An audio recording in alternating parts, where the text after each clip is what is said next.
How to input data in SPSS from Excel. Hi guys, let's get started immediately. Now the first thing you want to do is to be on your SPS app, and the next thing would be heading over to the top of your screen and tapping on File. Now you want to locate Import Data. Now you go to the options you just brought out and head over to Excel and tap on it.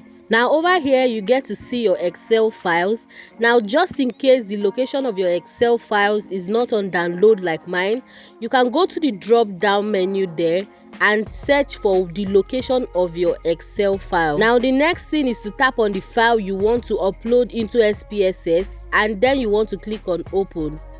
Now you're going to be checking these boxes: remove leading spaces from string values and remove trading spaces from string values. You want to check this box and then click on OK after checking the box. And this is exactly how to input data in SPS from Excel. Now if you found this video helpful, you want to click on the subscribe button to subscribe to this YouTube channel for more useful tutorials like this.